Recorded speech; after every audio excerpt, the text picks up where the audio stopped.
Have you seen this? It's a panda. That's been hiding away, covered in dust.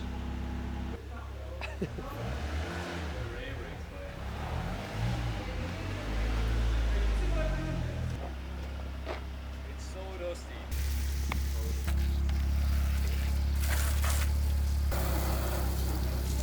Finally, it's dribbling off.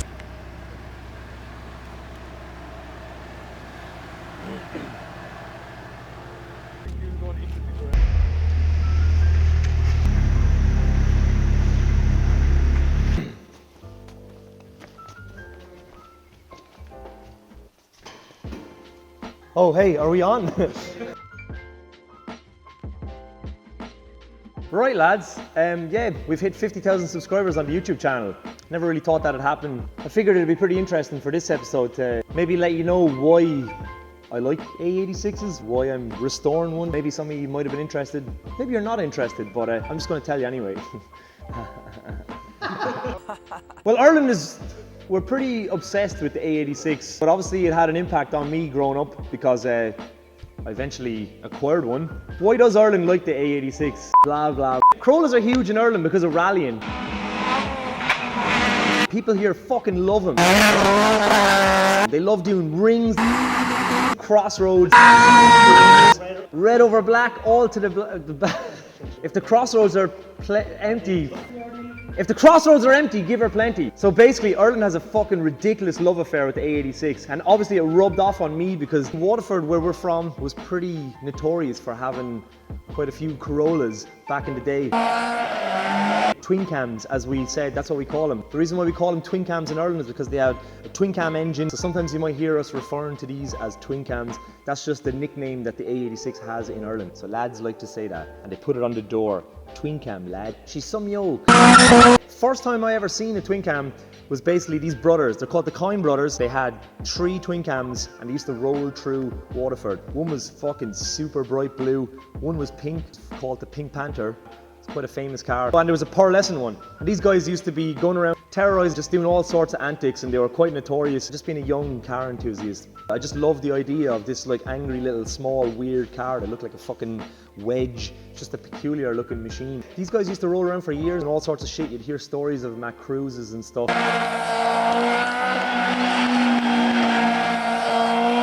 A cruise, in Ireland they call like a meet at night a cruise, and these guys used to go around to cruises.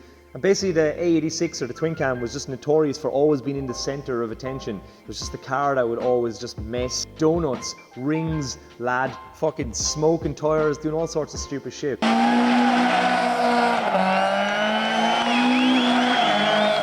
I just thought it was cool. It was just young, very impressionable, and I just wanted to have one of these cars someday. That was the start of me getting interested in the A86. Fast forward a year or two later, would have been about 13 years of age, Dave gets his A86. Yeah, there was a link then between, we used to mountain bike.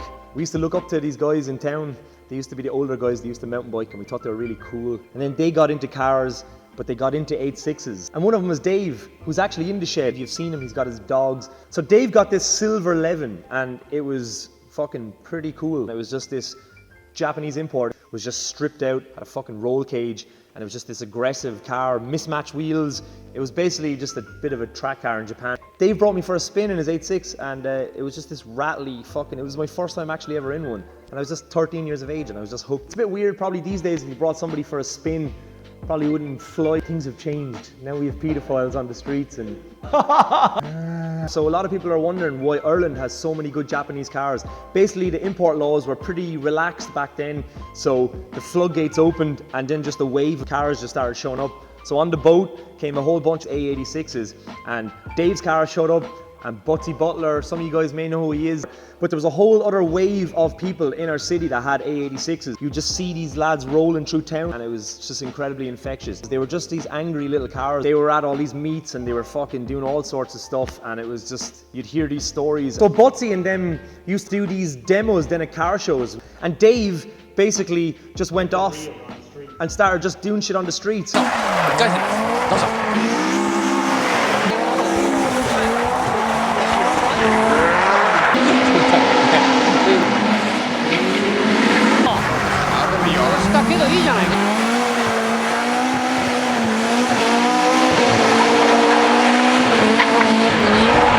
And a whole new wave of guys like Dougie with this car in the background here. So this car and Dave's car, which I'd show a photo of, he sold it, are hugely influential then for me, because in a sea of Max Power and Fast and the Furious, they just were into the actual Japanese car culture. Yeah, I just thought it was really cool. It was like a breath of fresh air.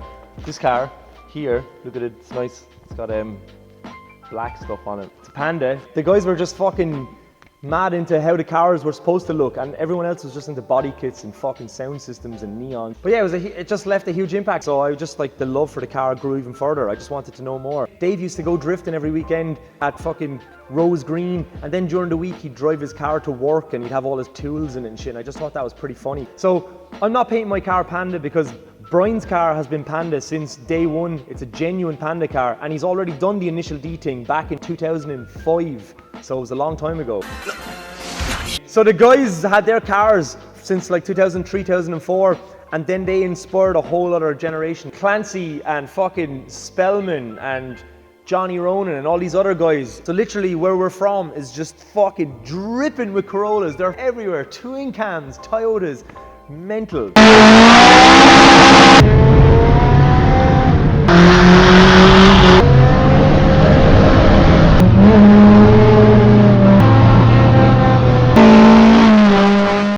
Imports got really popular in Ireland. It seemed from like 2004 to like 2008, there was just new cars coming into Ireland every few weeks from Japan. So you had all these guys in the city just driving AE86s, drifting. You'd see them rolling through the streets and shit. I was still kind of young, so I couldn't actually afford one. So one of my friends, Deo, got an AE86, and it was pretty raw. Every fucking Saturday night we used to go out and go to car meets and car cruises, and I just fell in love with how much of a pig the car was. It was just this horrible, aggressive, clunky, noisy, shitty car, and it would rattle, and eventually that car smashed into a pole. Both of us were in the car. I smashed my head and I got a fucking concussion, but it was amazing. I loved it. I had some time.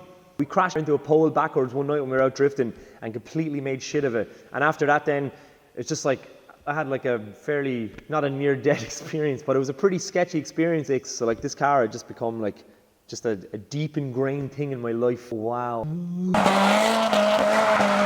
But I've just fucking loved these cars for such a long time. And it wasn't because of things like Initial D and stuff, although I know a lot of people love Initial D. And I love Initial D too. I just enjoy the whole idea of the AE86 being an underdog. I'm obsessed, and it's all for the wrong reasons. Yeah. And I've been warned not to buy one by everybody because they just said it's just a heap of shit Corolla. Don't buy one, it's a waste of money, it'll break your heart. But I didn't listen because I wanted to experience it for myself. So now I have one, and you've been watching it. So the car behind me is actually Brian's Truno, the one that he's had since 2004, that you never see because it's just parked down there. It's in retirement for now. Cool, that's nicer when you're here now. Hello. Hey. I didn't just walk in, we've been listening to. They've been sitting on the other side of the camera. Time, and I was told not to laugh. Yeah. So I'm not going to laugh. Don't laugh, you're not allowed to laugh. I'm not laughing. Oh, basically, how I ended up kind of properly getting integrated into this whole thing here with, well, you're not, but the shed and all this stuff with the lads is then clean, non-rattly, smooth machines. I did this then, and then this. That's it, we're done. Yeah, we're finished. Find them even more out of the shed. Yeah. So yeah, while I was telling you my like self-absorbed vain story, Ruben was actually parallel into stuff.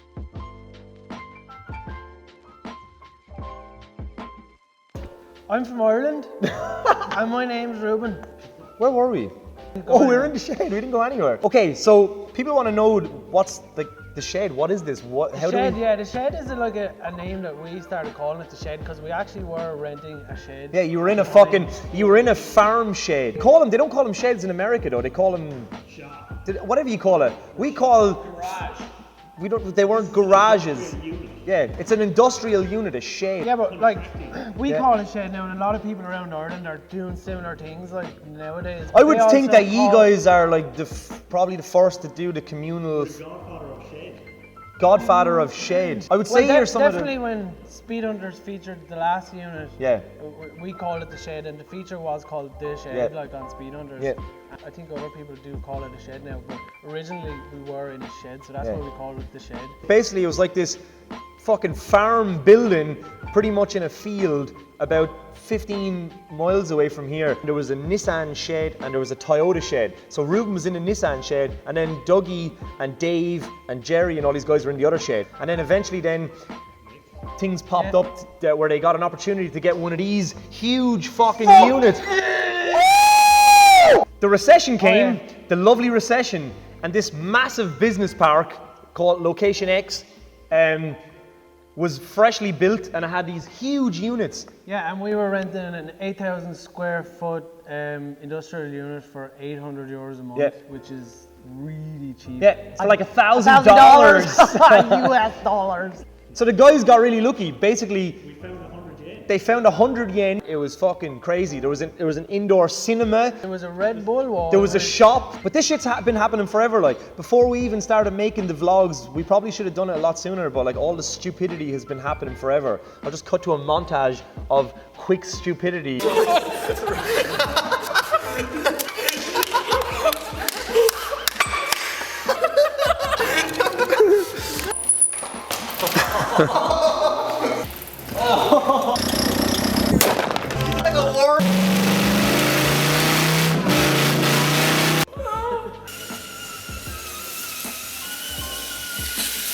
I like fire. He does. Where are we going with this? The last So shed. yeah, we all just hung around in the shed Yeah. all the time. We spent a lot of time there. A lot of the time wasn't productive. We get very distracted very There's a lot of easily. stupidity out here, so it's very easy to get distracted.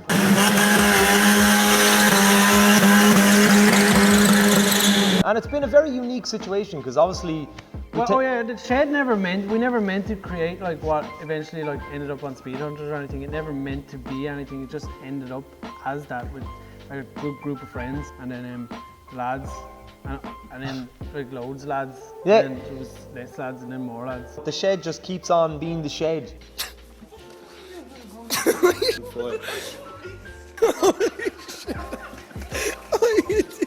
Oh shit! Oh shit!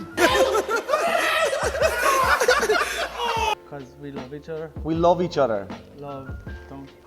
And then like Damien built that cinema, which was pretty elaborate, and that was a big distraction and a nice place to be, and it had heaters and subwoofers and Yeah. carpets. And So then no work got Recaro done. We seats. just sat in the shed watching shitty B movies all the time, like Rawhead Rex and other great movies. Love the old cars. Oh, we love cars, us. We mad into it. We're gonna try and tie this into how it got to where we got to. Yeah. The vlogs are. Yeah. There's probably seems like there's a lot of immature stuff happening in the vlogs. But We've always been like this. It's always been the way, and it's just happened. Most of it's actually chopped out because we're total idiots. And it's very immature, but that's the way we've always been.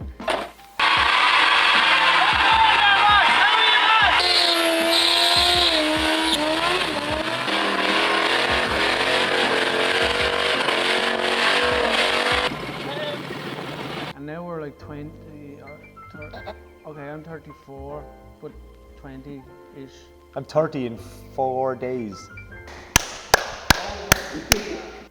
The vagina to being a man, I took a few years off and I grew a beard, so no one's seen me. Everybody has a normal job. Everything is just, this is something that we do afterwards. It's just a place to continue the interest into cars. All of our money goes into cars, like a lot of people obviously. But the cool thing, the other shed then basically went away, and then You love Corollas. I love Corollas a lot because of this car, this fucking thing, and because of Brian. I don't like Corollas. Brian doesn't really give a shit about Corollas. I'm Ruben. Thanks to 50,000 subscribers for watching our videos. Thanks for all the comments, all the love, all the interest, All the likes. all the likes. It's raining out now. It started raining. Yeah, it rains here. It rains a lot here. That's another reason why we have sheds. We work on them in here because 90% of the time it pisses rain outside.